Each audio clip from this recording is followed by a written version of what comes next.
Olá, eu sou a doutora Ana Maria Natocles, advogada, especialista em direito médico. Então, mais uma vez aqui no Responde Direito, hoje respondendo só questões mesmo que vieram através da nossa página e que eu não tive tempo de responder a todas as pessoas que falavam exatamente do mesmo tema. Então, eu separei as questões que são muito repetitivas e trouxe aqui todas em relação ao hospital e plano de saúde. Mas antes da gente começar, por favor, curte nossa página, compartilhe nossa página. Se você não está inscrito, se inscreva.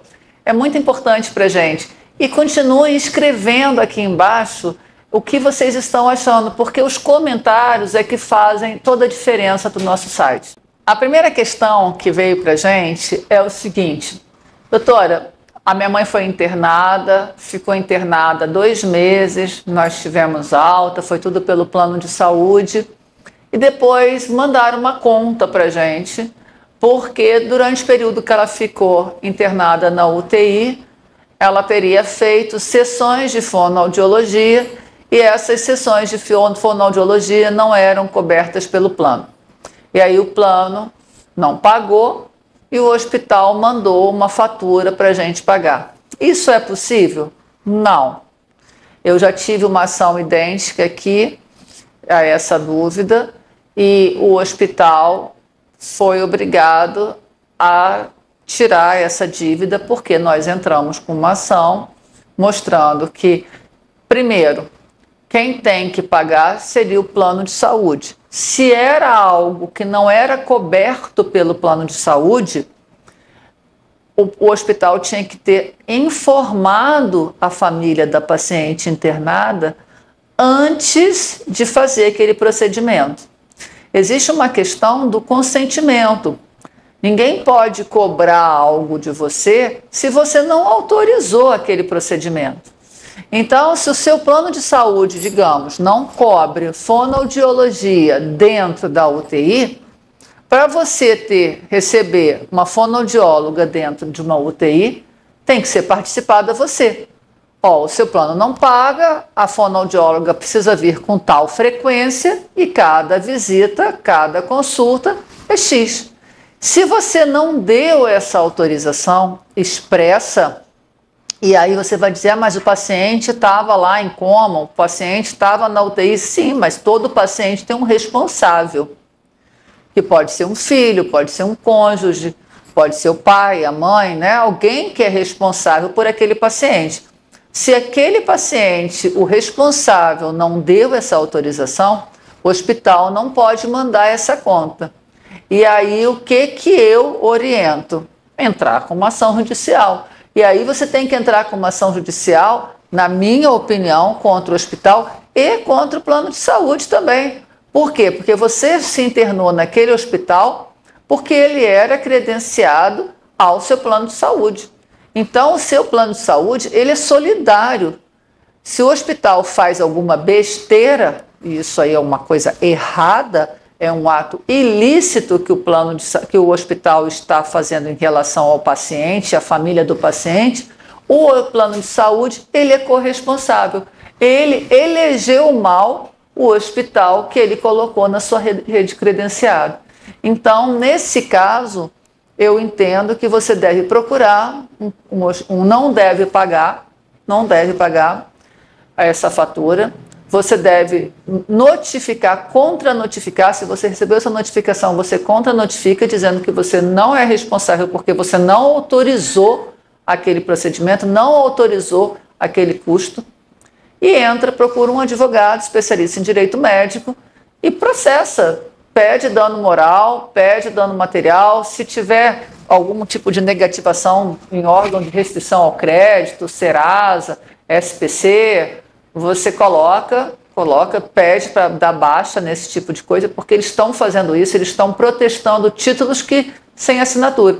É uma coisa mais absurda do mundo. E eu vou contar agora aqui um outro caso para vocês, que também veio através de consultas, já 3 pessoas nessa semana com a mesma questão, que eu também já tive um caso igual a esse, e que é o seguinte, eu vou contar o meu caso, que você vai ver que vai encaixar nessas 3 pessoas que me perguntaram. O meu caso era o seguinte, a minha cliente, ela estava grávida e fez todo o pré-natal através de um plano de saúde, e esse plano de saúde dela era por um tempo limitado. Por quê? Porque era um plano que ela tinha direito quando trabalhava numa empresa. Ela foi demitida e ela teria direito a ficar com esse plano durante 2 anos. Nesse período ela engravidou e teve o filho pelo plano de saúde, e o filho necessitou ficar numa UTI. Obviamente que ele ficou na UTI pelo plano de saúde, porque ele nasceu dela, no plano de saúde. Só que nesse período de internação, o plano foi suspenso, porque acabou o período do acordo entre ela e o antigo empregador. E o plano, em vez de dar alta, em vez de avisar ela que o hospital, em vez de avisar que o plano suspendeu, não, ele deu alta hospitalar ao bebê sem o bebê ter condições de alta. Então essa criança foi para casa sem aquele suporte da UTI neonatal, e aí ele ficou com sequelas neurológicas. E isso gerou uma ação que eu ganhei de dano moral, material e estético. Então, assim, se você estiver no hospital com uma internação e nesse período o seu plano for suspenso por algum motivo, o hospital tem que participar você que o seu plano não está mais te cobrindo. Por quê? Porque você pode optar por fazer o empréstimo e pagar aquela conta, continuar internada ali. Você pode resolver o problema com o plano de saúde. Você pode pedir uma transferência para um hospital público. Você pode dar um jeito. Não só você, porque se você está internado, obviamente quem vai fazer isso é o seu acompanhante. Mas a pessoa que acompanha você, o seu cônjuge, o seu filho, o seu pai, ele pode fazer isso. Ele pode, por exemplo, fazer um acordo com o plano de saúde e você continuar pagando, às vezes até mais do que pagava, e você continuar ali. O que não pode é o hospital simplesmente te mandar para casa porque o plano de saúde encerrou o contrato com você. Isso tem que ser passado a você. Você tem que saber disso e você tem que ter opções, até mesmo a transferência para um hospital público. Lembre-se que saúde está na Constituição Federal. O governo tem obrigação de te dar saúde. Então, se você está num hospital particular e você não vai poder mais ficar naquele hospital particular, tem que ter uma vaga num hospital público, onde em qualquer lugar, pode até não ser na mesma cidade, às vezes vão te transferir para uma cidade próxima, mas você tem que continuar aquele tratamento. E essa opção tem que ser dada a você. Não podem simplesmente dizer, não, vai para casa e depois procura um hospital, procura uma outra rede. Não é assim que funciona. Outra questão também, que tem surgido muito, é a questão das internações emergenciais. A pessoa tem um plano de saúde, ela começa a passar mal, ela dá entrada no hospital, e o hospital, em vez de já mandar ela para a emergência, ele fica com aquela pessoa ali na recepção, aguardando uma autorização do plano de saúde. E muitas vezes é durante a noite que o plano de saúde não tem assim, toda a capacidade, tem poucas pessoas no plantão lá na parte administrativa, e a pessoa fica em sofrimento, às vezes está com uma hemorragia, às vezes está com um problema muito mais grave. O atendimento rápido é fundamental para a cura, para poder a pessoa sobreviver àquele problema ali, e ela fica ali horas esperando, aguardando um atendimento, horas aguardando uma internação, porque o plano de saúde não está dando autorização. Eu já tive casos aqui que a pessoa teve que ir na defensoria à noite, porque para poder entrar com um pedido de internação pelo plano de saúde num hospital particular, de rede credenciada. Então, você não pode aceitar esse tipo de coisa. Se isso acontecer, se o plano de saúde ficar demorando a dar autorização de internação, você deve imediatamente procurar um advogado especialista em direito médico entrar com uma ação contra o plano de saúde. E se você entrou através da defensoria de plantão durante a noite, depois procure um advogado e peça dano moral e material pelo constrangimento que você passou, por aquelas horas de desespero, de angústia que você ficou ali aguardando uma internação por uma questão simplesmente burocrática administrativa do plano de saúde.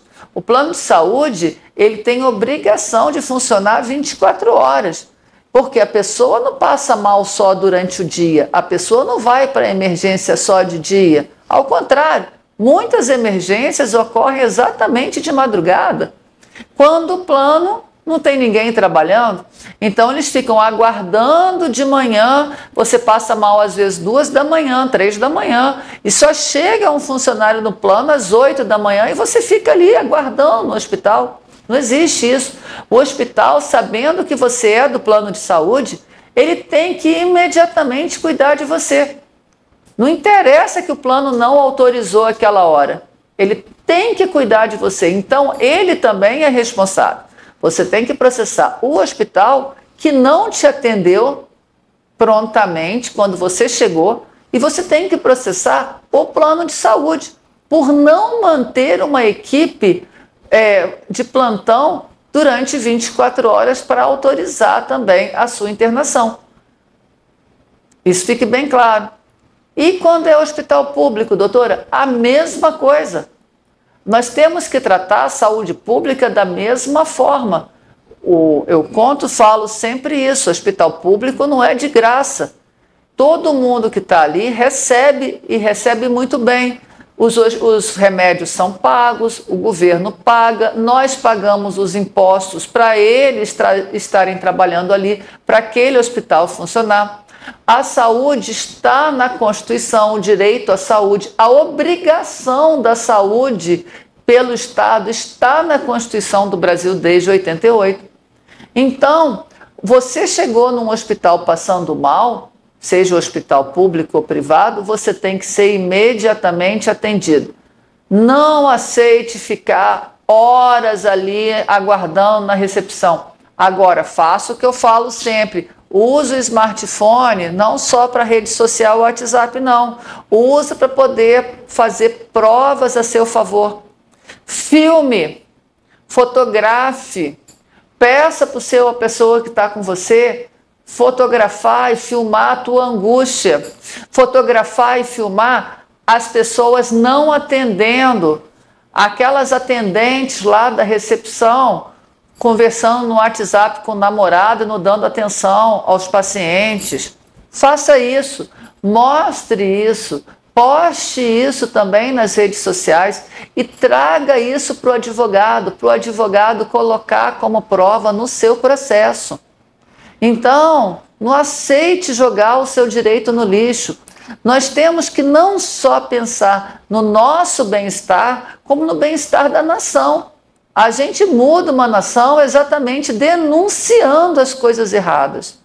Ninguém gosta de pagar indenização, nem setor público, nem privado. Se você encher o judiciário dessas ações, eles vão começar a modificar o tratamento horrível que é dispensado aos pacientes médicos, tanto em hospitais públicos quanto em hospitais privados. Mas o que eles contam? Eles contam exatamente com as pessoas esquecendo, com as pessoas preferindo não procurarem um advogado, não procurarem a defensoria pública. Procure seu direito, não jogue seu direito no lixo. Compartilhe esse vídeo com seus amigos. Muitas vezes eles passaram por essa situação e estão na dúvida se vão fazer alguma coisa. Você tem 5 anos para entrar com a ação. 5 anos. Direito médico, direito do consumidor, você tem 5 anos. Então, às vezes, um fato que aconteceu há 2, 3 anos, 4 anos atrás, processe. Leve esse caso ao judiciário. Não jogue ele fora. Mostre para as pessoas que você tem dignidade, porque o princípio da dignidade da pessoa humana está na Constituição, e nós temos que entender isso, nós temos que vivenciar isso no nosso dia a dia. Então, outras dúvidas, escrevam aqui embaixo, comentem compartilhem, se inscrevam no vídeo e dê o seu joinha, tá bom? Até o próximo!